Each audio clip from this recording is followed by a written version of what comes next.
वालिद अगर अपनी ज़िंदगी में कानूनी तरीके से अपनी जायदाद अपने एक ही बेटे के नाम पे मुंतकिल कर देता है और बाकी बच्चों को अगर वो हिस्सा नहीं देता,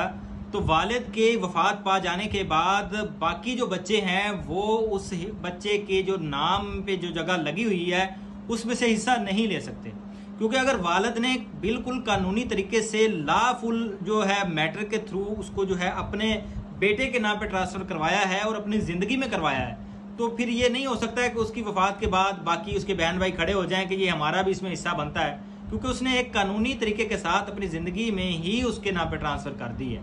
तो ये बात अपने ज़हन में रखा करें। अक्सर जो है वो दोस्त पूछते हैं कि इस तरह जी मेरे वालिद साहब ने उनके नाम पे कार दी थी तो क्या मैं अब हिस्सा ले सकता हूँ। तो वालिद ने पर अपनी मौजूदगी में अपने होते हुए ट्रांसफ़र कर दी है